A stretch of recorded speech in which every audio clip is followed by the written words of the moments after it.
Hello everyone, আসসালামু আলাইকুম। কেমন আছেন সবাই? আশা রাখি অনেক অনেক ভালো আছেন। তো আপনাদের দোয়ায় আমিও অনেক ভালো আছি। আর আমার ভালো থাকার রিজন অবশ্যই দেখতে পাচ্ছেন, হুন্ডা সিবিআর 2090 মডেল নিয়ে নিলাম। তো চিন্তা করলাম যে সিবিআর যেহেতু নিয়ে নিয়েছি, একটু ট্যুর করে আসি। তো আমার ফার্স্ট মোটর ব্লগিং সিবিআর নিয়ে। তো আসলে স্পোর্টস বাইকের দিক দিয়ে সিবিআর সিটিং পজিশন সবচাইতে বেস্ট আর লুকিং অ্যামেজিং। তো বন্ধুরা, তাই বলে যে R15 খারাপ সেটা বলছি না, এটা আমার পার্সোনাল রিজন আমি বললাম। কিন্তু সিট হাইটের দিক দিয়ে সিবিআর সবচাইতে বেস্ট, এটা শুধু আমার কথা না, এটা যারা বড় বড় বাইকার তাদের কথা। আর কমফোর্টের দিক দিয়েও সেম। আর R15 হচ্ছে লুকিং এবং টানাটানির দিক দিয়ে বেস্ট। তো আপনারা সবাই জানেন সিবিআর 150 হচ্ছে একটা অ্যাভারেজ বাইক, যেটা নিয়ে হাইওয়ে অ্যাভারেজ রাইড করে অনেকটাই শান্তি। তো আমি কী জন্য বলতেছি, আমি এই বাইকটা নিয়ে নোয়াখালী ট্যুর করছি, সেই জন্য আজকে আপনাদের সাথে শেয়ার করতেছি। আর সিবিআর নিয়ে আমার ফার্স্ট মোটর ব্লগিং। ইনশাল্লাহ আপনাদেরকে ভালো কিছু দেওয়ার চেষ্টা করব, আবার আগের মতো কন্টেন্ট ক্রিয়েট করব ইনশাল্লাহ। আপনারা দোয়া করবেন আমার জন্য, আমি যাতে সুন্দরভাবে আবারও কন্টিনিউ করতে পারি ইনশাল্লাহ, সেই দোয়া করবেন আপনারা। তো বন্ধুরা, কথা না বাড়িয়ে এখন আমি বের হয়ে যাচ্ছি। আজকে যাব হচ্ছে চিটাগং, যেহেতু সিবিআরটা নিলাম। আর আমি যাব হচ্ছে বন্দরনগরী চট্টগ্রামে।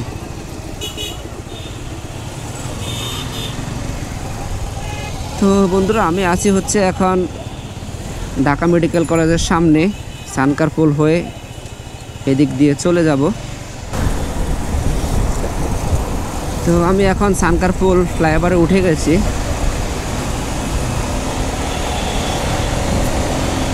তো বন্ধুরা, যে কথা বলতেছিলাম,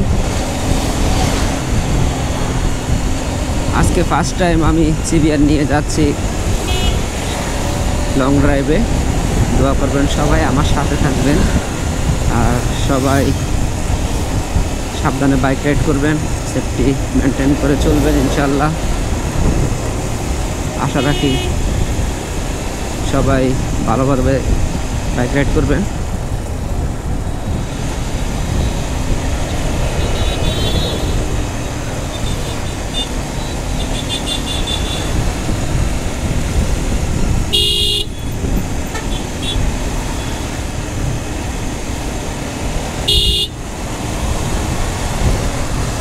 আর আমার সামনে হচ্ছে কাশপুর ব্রিজ।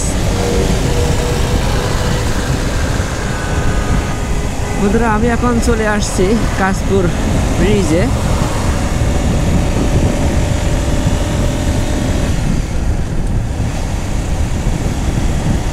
আর এই ব্রিজটা হচ্ছে পুরনো ব্রিজ, আর ওই পাশেরটা হচ্ছে নতুন ব্রিজ। তো যাই হোক, আপনাদের সাথে কথা বলতে বলতে আমি চলে আসছি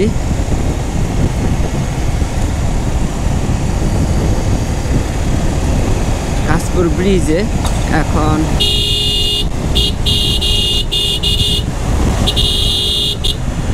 আমি চলে যাব হচ্ছে সোজা হচ্ছে চট্টগ্রাম, আর এদিকে বামে হচ্ছে সিলেট। তা আমি যেহেতু চিটাগং যাব, তাহলে আমি সোজায় যাইতে হবে।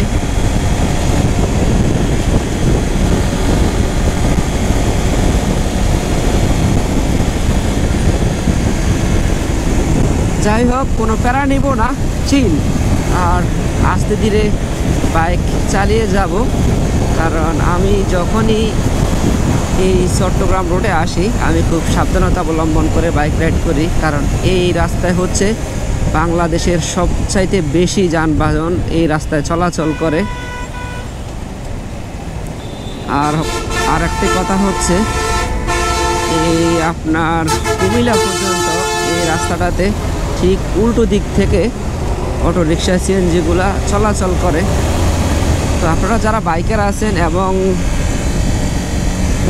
এই রাস্তায় একবারে কম আসা হয় তারা অবশ্যই খেয়াল করবেন, আপনারা এই বামের লাইনটাতে কখনো থাকবেন না, কারণ এই দিক থেকে সবসময় উল্টা গাড়িগুলা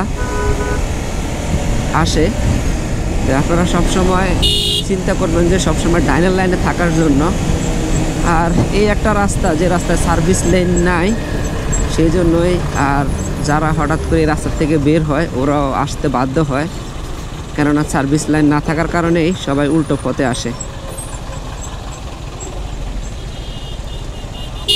এই যে দেখতে পাচ্ছেন এই অটোগুলা সবচাইতে উল্টা পথে আসে বেশি।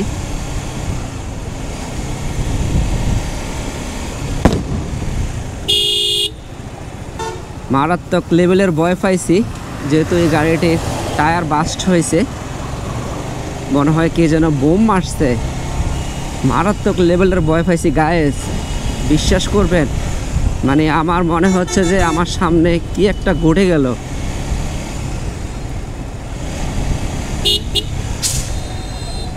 ভয়ে আমার বাইকের স্টার্টিং এইভাবে নাড়া দিয়ে উঠছে, আল্লাহু আকবার। তো যাই হোক, নোহা প্রাইভেট কারটি পিছনের টায়ার বাস্ট হয়েছে অনেক জোরালোভাবে। এটা আসলে অনেক রিস্কি, যেহেতু পিছনের টায়ার বাস্ট হয়েছে কোনো সমস্যা হয় নাই।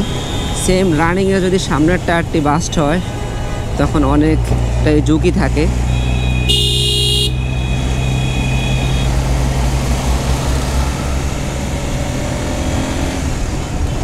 তো বন্ধুরা, সবাই আমার সাথে থাকবেন, আমাকে সাপোর্ট করবেন। আর আমার MH রুবেল মির্জা চ্যানেলটি যারা এখনও সাবস্ক্রাইব করেননি, আশা রাখি সবাই সাবস্ক্রাইব করে দিবেন।